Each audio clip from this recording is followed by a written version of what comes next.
आज एक बार फिर हम आपका प्रभु यीशु मसीह के नाम में हार्दिक अभिनंदन करते हैं और आशा करते हैं कि आज इस संदेश के माध्यम से आप और हम आशीष को प्राप्त करेंगे और प्रभु में एक कदम और आगे बढ़ेंगे, उन्नति करेंगे।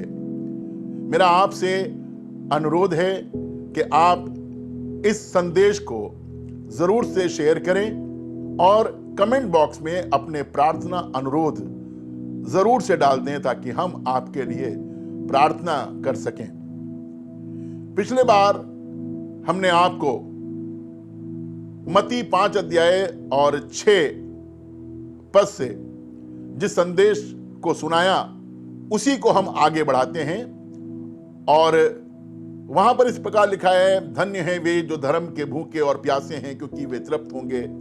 एक और अनुवाद मैंने आपके साथ शेयर किया था, धन्य है वे जो धार्मिकता के भूखे और प्यासे हैं क्योंकि वे तृप्त किए जाएंगे। मेरे साथ आज एक पद निकालिए और वो पद आपको मिलेगा यशाया उसका 64 अध्याय और 6 पद। पढ़ें। हम तो सब के सब लिखा है, हम तो सब के सब अशुद्ध मनुष्य कैसे हैं अशुद्ध मनुष्य कैसे हैं और हमारे धर्म के काम सब के सब मैले चिथड़ों के समान हैं। धर्म के काम सब के सब मैले चिथड़ों के समान हैं। यहां पर भी हम धर्म शब्द पढ़ रहे हैं लेकिन यह धार्मिकता है। मैंने आपको पिछले बार बताया था उस शब्द के बारे में जो इब्रानी भाषा में आया है। एक और शब्द है इब्रानी भाषा में जिसे सिदाका कहते हैं।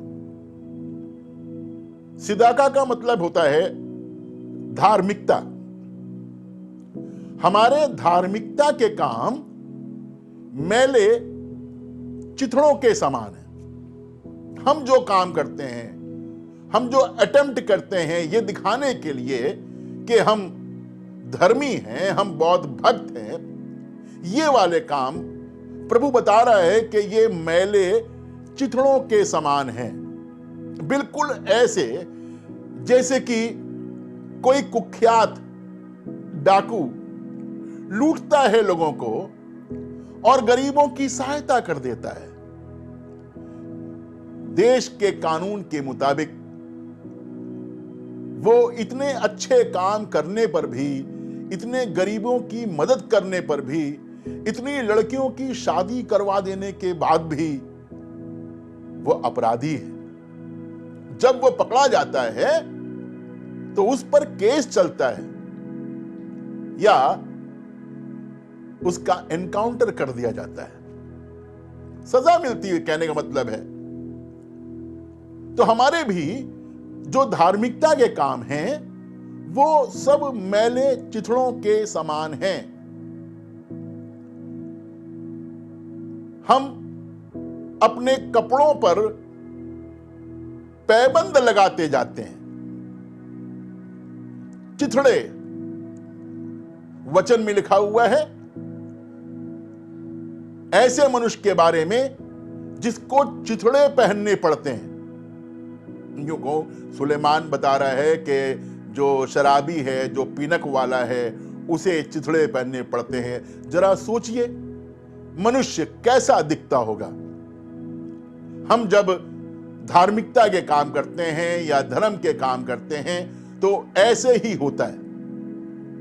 जब मैं धर्म और धार्मिकता दोनों का इस्तेमाल कर रहा हूं तो मैं आपको एक बार फिर बता देता हूं कि एक शब्द के कई अर्थ होते हैं। उसी तरह से जो सिदाका है या जो अल्पन ला लिन्यान, उसका जो अर्थ है वो भी कई कई अर्थ हैं और जो सटीक अर्थ बैठता है उसको चुन लिया जाता है। जैसे हमारे हिंदी में कनक शब्द है। कनक का मतलब होता है सोना, कनक का मतलब होता है धतूरा और कनक का मतलब होता है गेहूं। लेकिन जहां पर इनकी जैसी उपयोगिता होती है, इसको वहां उपयोग कर लिया जाता है। एक शब्द है सारंग। सारंग का मतलब होता है मेंढक, सारंग का मतलब होता है सांप, और सारंग का मतलब होता है तालाब। एक शब्द है, लेकिन अर्थों के हिसाब से जहां पर जिसकी उपयोगिता होती है वहां पर उसको उपयोग कर लिया जाता है। जब हम ट्रांसलेशन करते हैं किसी चीज का तो कई दिक्कतें आती हैं। तो यहां पर जो धर्म बताया जा रहा है वो धार्मिकता है। सिदाका, जिससे उर्दू का शब्द सदाकत निकला है, और सदाकत का जो मतलब है वो भी होता है धार्मिकता। तो हमारे धर्म के काम मैले चिथड़ों के समान होते हैं। तो हमें क्या करना चाहिए कि हम एक धार्मिक व्यक्ति हो सकें, ऐसे व्यक्ति हो सकें जो धार्मिकता का पालन करे। तो मैं आपको ले चलता हूं पहला यूहन्ना और उसका 2 अध्याय और उसका 29 पद। पढ़े मेहरबानी से। यदि तुम ये जानते हो कि यदि तुम ये जानते हो कि वो नेक है, कि वो नेक है, तो तुम ये भी जान लो तो तुम ये भी जान लो कि वो जो धार्मिकता पर चलता है, कि वो जो धार्मिकता पर चलता है परमेश्वर की ही संतान है। परमेश्वर की ही संतान है। यहां पर भी मैं आपको समझा देना मांगता हूं कि अगर तुम ये जानते हो कि वो धर्मी है या रास्तबाज है या धार्मिकता वाला प्रभु है, तो अगरचे तुम धार्मिकता पर चलते हो तो तुम धार्मिकता की संतान हो। हमें अपने पिता की धार्मिकता पर चलने की आवश्यकता है। हमें अपने आप को धर्मी बनाने के लिए बहुत मेहनत करने की जरूरत नहीं है, क्योंकि वचन में लिखा है हम उतारना नहीं चाहते हैं, हम और बोझ अपने ऊपर लादना मांगते हैं और पहनना मांगते हैं, ताकि जो अमरता है वो मरणहार को धारण कर ले। ऐसा नहीं करने की जरूरत है। हमें अपने आप को परमेश्वर की धार्मिकता के पीछे चलने की आवश्यकता है। कैसे चलेंगे परमेश्वर की धार्मिकता के पीछे? ये बहुत आसान सी बात है। 2 तीमुथियुस उसका 2 अध्याय और उसका 22वां पद है, जहां इस प्रकार से पौलुस प्रेरित एक्सप्लेन करते हैं। सुनिए। जवानी की अभिलाषाओं से भाग। सबसे पहली बात लिखा है जवानी की अभिलाषाओं से भाग। जवानी की अभिलाषाएं क्या होती हैं? जोम, तैश, गुस्सा, उतावलापन, जल्दबाजी, यही सब जवानी की अभिलाषा होती हैं, और वो भी होती हैं जो आप समझ रहे हैं। यहां लिखा है जवानी की अभिलाषा से भाग, और जो शुद्ध मन से प्रभु का नाम लेते हैं, जो शुद्ध मन से प्रभु का नाम लेते हैं, उनके साथ धर्म। देखिए यहां फिर धर्म ट्रांसलेशन हुआ है। उनके साथ धार्मिकता, और विश्वास, और प्रेम, और मेल मिलाप का पीछा कर। हमें इन बातों का पीछा करने की आवश्यकता है। जब मैंने नम्रता का जिक्र किया तो मैंने वहां बताया था आपको कि हमें भागने की जरूरत है, कुछ चीजों से पीछा छुड़ाने की जरूरत है। और यहां भी आपको बता रहा हूं कि हमें जवानी की अभिलाषाओं से भागना है, धार्मिकता का पीछा करना है, मेल मिलाप का पीछा करना है, क्योंकि धार्मिकता पर चलने से ही मालूम होंगे कि हम धार्मिकता की संतान हैं। धार्मिकता धर्मी को सुरक्षा प्रदान करती है। धार्मिकता धर्मी की अगुवाई करती है।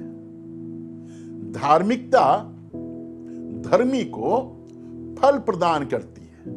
यह धार्मिकता मेरी नहीं है, यह धार्मिकता परमेश्वर की है। क्योंकि धर्म का पालन करने से कोई धर्मी नहीं होता, लेकिन धार्मिकता का पालन करने से हम धर्मी ठहरते हैं। मालूम होता है कि हम धार्मिकता यानी परमेश्वर, जो धर्मी परमेश्वर है, हम उसकी संतान हैं। मेरे साथ निकालिए एक पद और वो मिलेगा आपको रोमियो और उसका 10 अध्याय और उसके 17 पद में लिखा है, अतः विश्वास सुनने से और सुनना मसीह के वचन से होता है। विश्वास सुनने से और सुनना मसीह के वचन से होता है। हम सीख रहे हैं, हमने बताया आपको, लिसन एंड रिपीट, सुनो और दोहराओ। यहां पर लिखा है क्या सुनना चाहिए? सुनना चाहिए मसीह के वचन से। जब मसीह के वचन से हम सुनते हैं तो विश्वास उत्पन्न होता है। इस पद की जो शुरुआत है वो ऐसे है कि विश्वास सुनने से। फिर लिखा है क्या सुनना है? सुनना मसीह के वचन से। गलत बात सुनेंगे तो गलत बात पर हम विश्वास करेंगे, झूठ बात सुनेंगे तो झूठ पर विश्वास करेंगे, अफवाहें सुनेंगे तो अफवाहों पर विश्वास करेंगे। लेकिन अगर मसीह का वचन सुनेंगे तो हम मसीह पर विश्वास करेंगे। देखें कि हम क्या सुन रहे हैं, सावधान हो कि हम क्या सुनते हैं। बाइबल में यीशु मसीह उदाहरण दे रहे थे और कहते थे, हमने बांसुरी तो बजाई पर तुम ना नाचे। सुना तो, लेकिन सुनने के अनुसार काम नहीं किया। मसीह के वचन को सुने और विश्वास करें। हम धार्मिकता का वर्णन कर रहे हैं, इसलिए आपको इसी रोमियो 10 अध्याय में से आयत बताते हैं। मेरे साथ पढ़िए 5वीं आयत, 10 अध्याय है और उसके 5वें पद से पढ़िएगा। क्योंकि मूसा ने ये लिखा है क्योंकि मूसा ने ये लिखा है कि जो मनुष्य उस धार्मिकता पर जो व्यवस्था से है चलता है वो उसी से जीवित रहेगा। लिखा है वो उसी से जीवित रहेगा। और आगे, परंतु जो धार्मिकता विश्वास से है वो यूं कहती है तू अपने मन में ये ना कहना कि स्वर्ग पर कौन चढ़ेगा। एक व्यवस्था की धार्मिकता है और एक विश्वास की धार्मिकता है, जिसको कि बताया जा रहा है यहां पर कि तू अपने मन में ये ना कहना कि स्वर्ग पर कौन चढ़ेगा। अर्थात मसीह को उतार लाने के लिए या अधोलोक में कौन उतरेगा। अर्थात मसीह को मरे हुओं में से जिलाकर ऊपर लाने के लिए। हाँ, परंतु वो क्या कहती है ये कि वचन तेरे निकट है, तेरे मुंह में और तेरे मन में है। ये वही विश्वास का वचन है जो हम प्रचार करते हैं, जो संदेश हम आपको दे रहे हैं, विश्वास का वचन है। सुनने से विश्वास उत्पन्न होगा और सुनना मसीह के वचन से। मन में ये ना कहो कि अपनी धार्मिकता के लिए हम क्या करेंगे, क्योंकि स्वर्ग से यीशु मसीह को हम लेकर के आ नहीं सकते। पृथ्वी की गहराइयों से, मुर्दों में से उसको हम जिला नहीं सकते, ऊपर ला नहीं सकते। कब्र में जा करके सुगंधित द्रव्य तो मल सकते हैं, मसाले तो लगा सकते हैं, पत्थर तो फिर लगा सकते हैं, लेकिन उसे जीवित नहीं कर सकते। हमारी धार्मिकता ऐसे नहीं कर सकती। लेकिन परमेश्वर की धार्मिकता जो है वो हमारे लिए आगे बढ़ करके काम करती है। इस धार्मिकता के लिए देखिए, जब आयत पढ़ते तो लिखा है कि धन्य है वे जो धार्मिकता के भूखे और प्यासे हैं। इसका मतलब हमारे अंदर इस धार्मिकता के लिए भूख और प्यास आने की जरूरत है। हमें चाहिए धार्मिकता, अपनी भूख मिटाने के लिए धार्मिकता चाहिए, अपनी प्यास मिटाने के लिए हमें धार्मिकता चाहिए। कोई हमें देगा, कौन हमें देगा? हमारा परमेश्वर, उसने हमारे लिए धार्मिकता तैयार की है और वो हमें देगा। उसकी सुने, उसकी माने, ये उसकी धार्मिकता है। आगे पढ़ें इसी आयत को कि यदि तू अपने मुंह से यीशु को प्रभु जानकर अंगीकार करे, यदि तू अपने मुंह से यीशु को प्रभु जानकर अंगीकार करे और अपने मन से विश्वास करे कि परमेश्वर ने उसे मरे हुओं में से जिलाया, तो तू निश्चय उद्धार पाएगा। मन से विश्वास कर और मुंह से अंगीकार कर। मन में विश्वास तभी उत्पन्न होगा जब आप परमेश्वर के वचन को सुनेंगे और जब मुंह से अंगीकार करेंगे तो तू निश्चय उद्धार पाएगा। मैंने लोगों को देखा है, कई लोग प्रार्थना करते हैं, उनके हाथ श्रद्धा में जुड़े होते हैं, उनकी आंखें श्रद्धा में बंद रहती हैं, उनके सर झुके होते हैं, लेकिन उनके होठ नहीं खुलते हैं। वो बैठे हुए हैं, कहते हैं हम प्रार्थना कर रहे हैं। ऐसे लोगों को भी देखा है जो गीत की किताब हाथ में पकड़े हुए हैं, देख रहे हैं उसको, लेकिन मुंह से शब्द नहीं निकल रहे हैं। बहुत सी बातों में तो ये ठीक है, अच्छा है, जैसा मन कर रहा है वैसे मनुष्य कर रहे हैं, लेकिन जब हम परमेश्वर के नियम के अनुसार आते हैं, जब धार्मिकता की बात आती है, तो ये धार्मिकता मुझे धर्मी बनाने के लिए नहीं, ये धार्मिकता मुझे उद्धार देने के लिए है। और ये धार्मिकता प्रभु यीशु मसीह हमें क्रूस पर से अर्न कर हमको देता है। उसने ये धार्मिकता को क्रूस पर से हासिल किया है मुझे और आपको देने के लिए, क्योंकि मेरे और आपके अंदर इतनी सामर्थ नहीं है, मेरे और आपके अंदर इतनी योग्यता नहीं है कि मैं अपने पापों के लिए, अपने अधर्म के लिए क्रूस पर चढ़ जाता। लेकिन मेरे अधर्म के लिए, मेरे पापों के लिए जब मैं बिल्कुल अयोग्य था, बिल्कुल निर्बल था, तो प्रभु यीशु मसीह ने प्रेम किया है और वो क्रूस पर इसलिए चढ़ गया ताकि मुझ अधर्मी को धार्मिकता मिल सके। मेरे प्रियो, मेरे भाइयों, मेरे बहनों, मुझे नहीं मालूम कि आपको कितना अपमान सहना पड़ा हुआ है, मुझे नहीं मालूम कि आपको कितना अपमान सहना पड़ा, लोग आपके बारे में क्या क्या कहते हैं, लेकिन मुझे इतना मालूम है कि अगर चाहे आप यीशु मसीह के अनुसार, उसकी इच्छा के अनुसार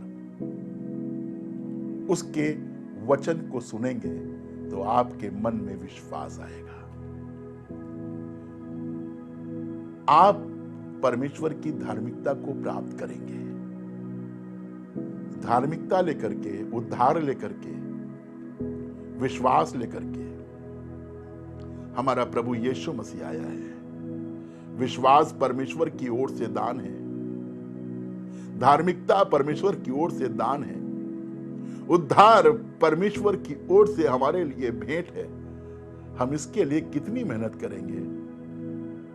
नहीं, सिंपली, सामान्य रूप से प्रभु के पास में आ जाएं, इसके लिए भूख और प्यास अपने अंदर पैदा करें। आज तक जमाना आपको शापित कह रहा है, आज तक जमाना आपको अपमानित कर रहा है, लेकिन प्रभु यीशु मसीह आपको धन्य कहना मांगता है और कहता है क्या ही धन्य हैं वे जो धार्मिकता के भूखे और प्यासे हैं, क्योंकि वे तृप्त किए जाएंगे। प्रभु आपको आशीष दे। प्रार्थना करें।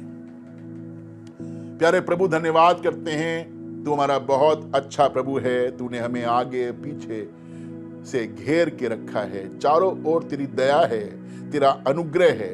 अगर तेरा अनुग्रह नहीं होता तो हम तो नाश हो गए होते, लेकिन प्रभु तूने अब तक बना के रखा है, अपमान के बीच में, निंदा के बीच में, समस्याओं के बीच में, बीमारियों के बीच में, इसलिए क्योंकि तेरी हमारे लिए योजना है।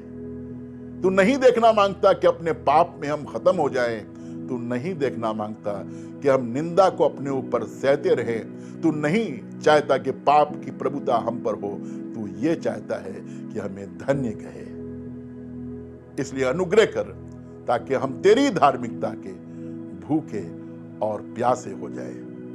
प्रभु, अपने आप को तेरे हाथ में सौंपते हैं और प्रार्थना करते हैं उन लोग के लिए जो जरूरतमंद हैं,